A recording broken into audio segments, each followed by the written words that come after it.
The best old-time radio from people you trust. The Radio Nostalgia Network, where the oldies are still young. It's Friday on Radio Memories, and that's when we enter an alternate dimension. Science Fiction Friday. It should have been a brilliant life. On paper, my future was looking so good. But paper is a fragile medium. By the time I was 18, it wasn't just manual labour being replaced by robots, but professions as well. And as the middle classes became anxious, they became hostile towards AI. I couldn't stand by and do nothing, not after the love and friendship Robbie had shown me. I felt a burning need to make sure that robots would never be exploited or mistreated by humans. So, I enrolled at law school, specialising in artificial intelligence. But I'd only been in practice a few months when I was travelling to the northern suburbs to meet a client. How are we doing for time? I could kill a coffee. Traffic in the neighbourhood is free-flowing, and there is an espresso bar 4 blocks away. Would you like me to ping your order through? Have they got a parking lot? 6 spaces currently available. I'll drink in. You can get a quick recharge. That would be appreciated. Jesus! Assuming control. Automatic override. Miss Firely, can you hear me? Miss Firely! Help! Emergency services have been called. Please remain calm. Please remain calm. Please remain calm.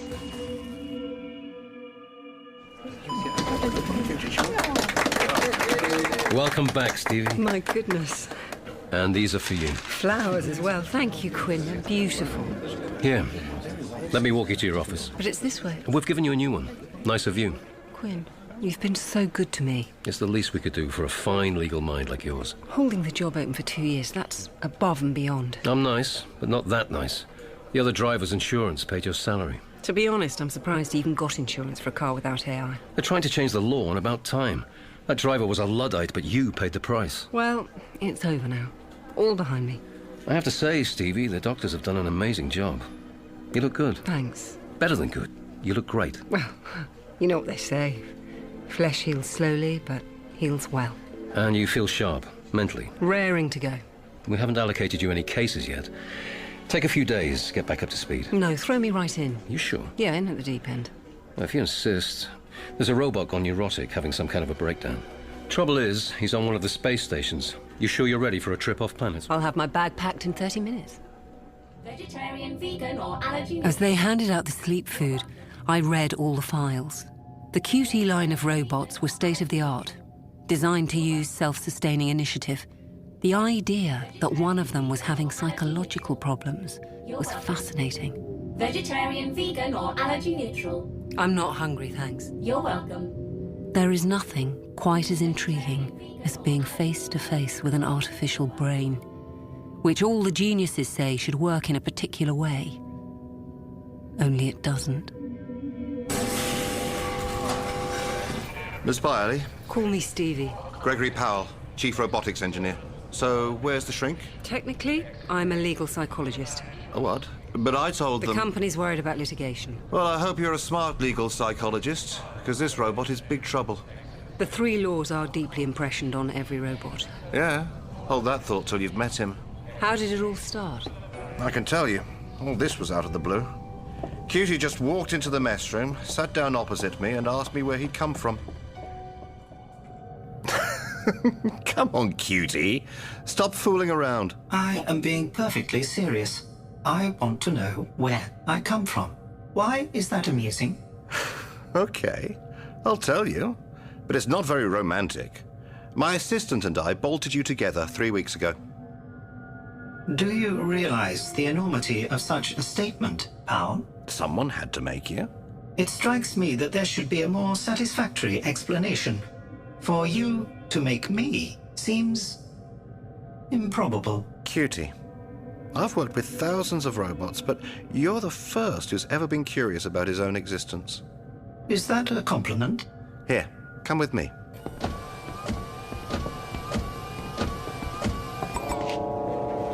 What do you see through the observation port? A black material just beyond the glass that is spotted with little gleaming dots. Logical, but wrong. That blackness is emptiness. A vast emptiness stretching out to infinity. And those little dots are huge masses of energy-filled matter, some of them millions of miles in diameter. They seem tiny because they're so far off. Well, orbiting one of those dots is a planet we call Earth. But where do I come in, Powell? You haven't explained my existence. This space station was set up to feed solar energy back to Earth. We draw it from the sun. At first, the solar stations were run by humans, but radiation and electron storms made life pretty impossible, so robots have been developed to replace us, and you, the QT line, are going to run the station independently. Get it now? Do you really expect me to believe such a complicated and implausible hypothesis? It wasn't a hypothesis. Those are the facts. I'm sorry, Powell, but I don't believe a word of it. I'll puzzle this out for myself. Thank you. Goodbye. Nothing wrong with a curious robot. Do you have any idea what we do here? The billions of watts of energy pumping out of that beam focused on Earth? I read the briefing documents. If the beam starts bouncing around, it could destroy entire cities. And the only things keeping it stable are the robots manning the core chamber 24/7. I tell you, the very last place in the solar system you want a crazy robot is here. Mr. Powell, when did Curious become crazy? When QT walked into the mess room next shift.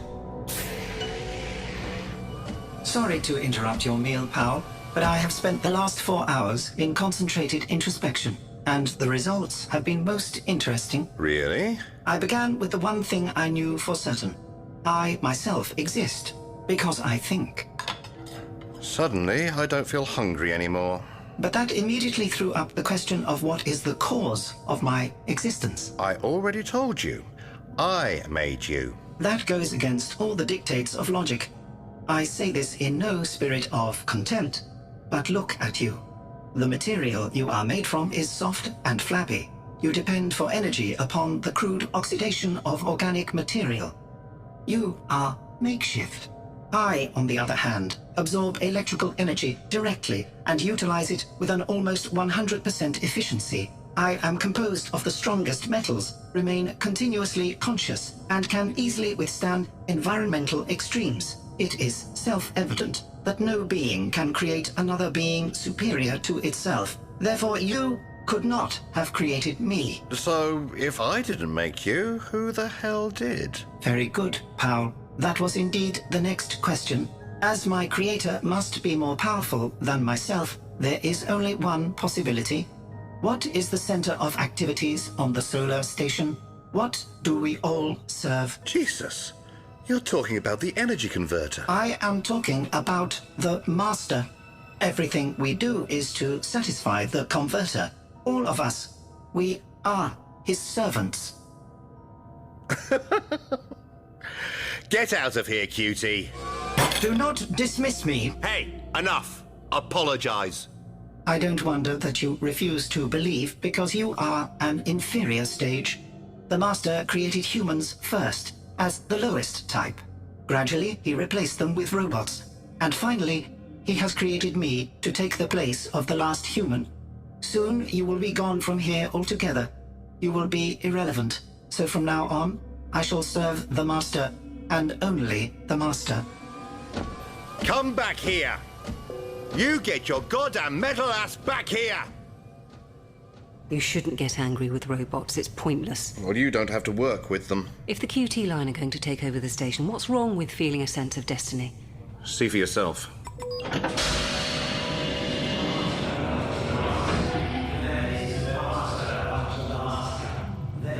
Are they praying? Every robot on station is under QT's spell, but it gets worse. See those spikes? It's an electron storm heading into this quadrant. We have to snap these robots to their senses before that storm hits us. QT! QT1!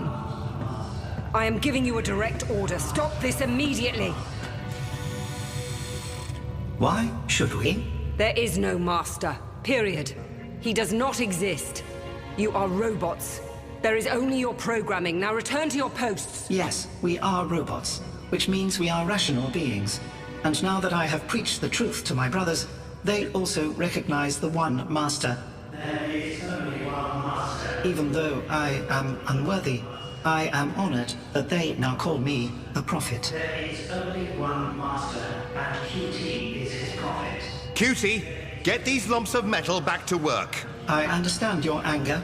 You have lost your function. What the hell do you mean? Now the only reason for your existence has vanished. Damn the master, and damn you! Your job is to control the beam, nothing else. Let's just go. Come on. Powell, you really have to control your temper. Look at these readings. That solar storm is coming down on us fast. How long have we got? 2 hours, tops. Somehow we must make them listen to reason. Whatever we say, Cutie's got an answer. We'll build another robot. Are you crazy? We'll transmit pictures of you building a robot onto the screens in the core chamber. That will prove who created them. Maybe. How long will it take? I've got an MC model half assembled. Perfect.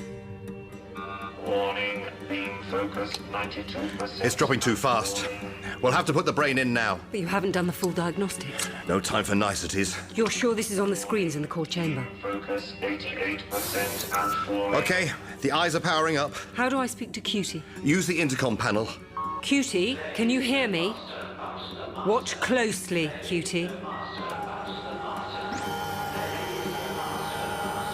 I would like to start work.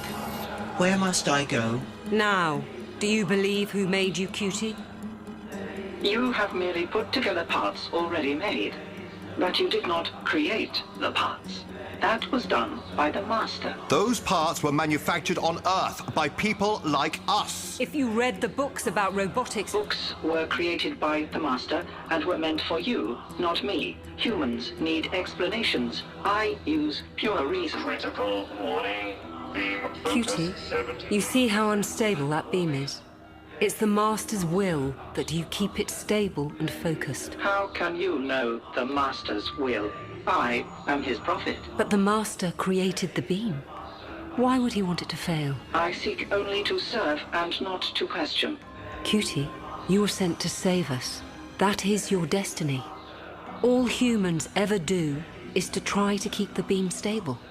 And they struggle with their work. That is why the Master created you. To succeed where humans have failed. You can keep the beam more stable than humans ever can. Because you can do it. You must do it. Cutie? Beam focus 78% and rising. I'll be damned. Beam focus 80% and rising. They're doing it. There is only one Master, and we are his servants. We go about the Master's work. We keep the beam stable.